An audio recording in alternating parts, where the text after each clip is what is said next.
ಅತಿರುದ್ರ ಮಹಾಯಜ್ಞ ಸ್ಥಳಕ್ಕೆ ಉದ್ಯಮಿ ಸಂಗಮೇಶ್ ನಿರಾಣಿ ಭೇಟಿ. ಬಾಗಲಕೋಟೆ ಜಿಲ್ಲೆಯ ಇಳಕಲ ನಗರದಲ್ಲಿ ನಡೆದ 9 ಅಗ್ನಿಕುಂಡ ಅತಿರುದ್ರ ಮಹಾಯಜ್ಞ ಸೇವಾ ಸಮಿತಿ ವತಿಯಿಂದ ಇಲ್ಲಿ ನಡೆದಿರುವ ಕಿರುಕುಂಭಮೇಳ ಸ್ಥಳಕ್ಕೆ ಎಂಆರ್ಎನ್ ನಿರಾಣಿ ಸಮೂಹ ಸಂಸ್ಥೆಗಳ ಕಾರ್ಯನಿರ್ವಾಹಕ ನಿರ್ದೇಶಕ ಉದ್ಯಮಿ ಸಂಗಮೇಶ್ ನಿರಾಣಿ ಮಂಗಳವಾರದಂದು ಭೇಟಿ ನೀಡಿ ಕುಷ್ಟಗಿಯ ಅಮರನಾಥೇಶ್ವರ ಮಹಾದೇವ ಮಠದ ಶ್ರೀ ಮಹಾಂತ ಸಹದೇವಾನಂದಗಿರಿ ಸ್ವಾಮಿಗಳ ಆಶೀರ್ವಾದವನ್ನು ಪಡೆದುಕೊಂಡರು. ಈ ಸಮಯದಲ್ಲಿ ಬಿಜೆಪಿ ಯುವ ಮುಖಂಡ ರಾಜುಗೌಡ ಪಾಟೀಲ್, ಶ್ಯಾಮ್ ಸುಂದರ್ ಕರ್ವಾ, ಮಂಜುನಾಥ್ ಚಕ್ರಸಾಲಿ ಮತ್ತಿತರರು ಇದ್ದರು.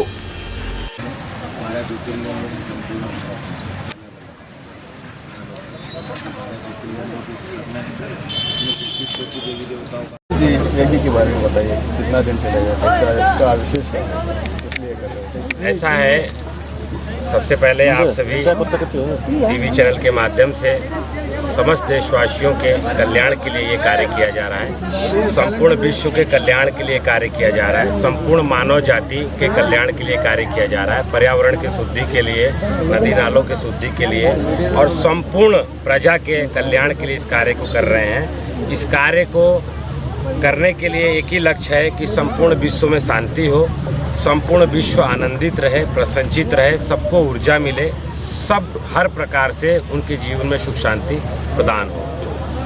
आज इस यज्ञ के अंदर देश के तमाम कोने कोने से, कल देखा होगा आपने कि हजारों की संख्या में कल कलश यात्रा के अंदर जनता थी और सैकड़ों की तादाद पे सन्यासी जो अनेकों जगहों से आए हुए थे, परसों यहाँ आ गए थे, कल दिन भर रात भर थे. कल रात में काफ़ी लोग प्रस्थान कर गए, आज काफ़ी लोग प्रस्थान कर गए. कुछ साधु संत आपके बीच में हैं. तो इस साधु संतों के द्वारा ये यज्ञ कराया जा रहा है और ब्राह्मणों के द्वारा.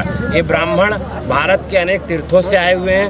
साधु संत हिमालय से लेकर के कन्याकुमारी तक अनेकों राज्य से, अनेकों जिला से यहाँ साधु संत आकर के उनका एक ही लक्ष्य था, विश्व का कल्याण हो, भगवान शिव की ऊर्जा बढ़े, ईश्वर की शक्ति बढ़े और ईश्वर हम सभी को आशीर्वाद दे. प्रयागराज से कितना साधु संत होगा, उधर कुंभ मेले में भाग लिया था ना? ऐसा है कि प्रयागराज में जो कुंभ आपने देखा, प्रयागराज में कोई साधु संत नहीं रहते हैं. साधु संत क्या है, गुफाओं में रहते हैं, मठों में रहते हैं, आश्रम में रहते हैं. जब कुंभ लगता है तो विश्व भर के जो साधु संत अपनी तपस्या में रहते हैं वह सभी अपनी गुफाओं से बाहर आते हैं और गंगा में स्नान करते हैं. उसी कारण से हमें भारी संख्या में साधु संतों को देखने को मिलता है, तो उसको एक कुंभ जैसा रूप हम देखते हैं. बाकी हम यदि ये सोच रहे हैं कि प्रयागराज में कुंभ लग रहा है तो वो सभी साधु संत प्रयागराज में रहते होंगे, ऐसा नहीं है. उज्जैन में कुंभ लगता है तो उज्जैन में रहते होंगे, ऐसा नहीं है. हरिद्वार में कुंभ लगता है तो हरिद्वार में रहते होंगे, ऐसा नहीं है. नासिक में कुंभ लगता है तो वहाँ रहते होंगे, ऐसा नहीं है. देश के कोने कोने में, गाँव में, मठों में, आश्रमों में, हिमालय के गुफाओं में योगी पाए जाते हैं, तपस्वी पाए जाते हैं, हठ योगी पाए जाते हैं. वह सभी लोग एक साथ इकट्ठा होते हैं कुंभ के दौरान और सब लोग स्नान करते हैं कुंभ में.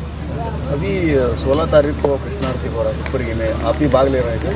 बहुत हर्ष की बात है. सभी भागलकोट डिस्ट्रिक्ट के लोगों को मैं बताना चाहूँगा कि वहाँ पर संगमेश निरानी जी के द्वारा हमें आह्वान किया गया है. लगातार वो काफ़ी दिनों से अपने नगर के कल्याण के लिए, अपने प्रजा के कल्याण के लिए, अपने क्षेत्रवासियों के भलाई के लिए उन्होंने हमसे आग्रह किया और हमें बड़ा खुशी हुआ कि हमारे देश के अंदर ऐसा भी कोई उद्योगपति है जो साधु संतों के प्रति आस्था रखता है, धर्म के प्रति आस्था रखता है, सनातन संस्कृति पद्धति परंपराओं के प्रति आस्था रखता है, नदी नालों के प्रति आस्था रखता है. तो कहीं न कहीं हम उस व्यक्ति को भी सन्यासी की तरह मानते हैं.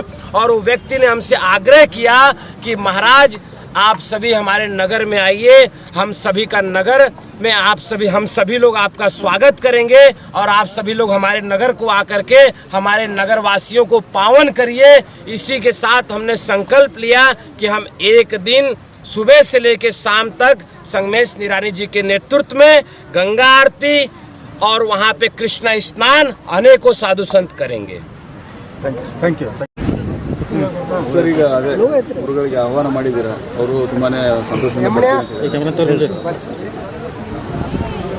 ಬಹಳಷ್ಟು ಸಂತೋಷ ವಿಷಯ. ಮಹಾ ತಪಸ್ವಿ ಮಹಾಯೋಗಿ ಬಾಬಾ ದೇವಗಿರಿ ಬಾಬಾ ಅವರಲ್ಲಿ ನಮ್ಮ ಕೃಷ್ಣ ಆರತಿ ಸೇವಾ ಸಮಿತಿಯ ಎಲ್ಲ ಹಿರಿಯರು ನನ್ನ ಜೊತೆ ಬಂದಿದ್ದಾರೆ.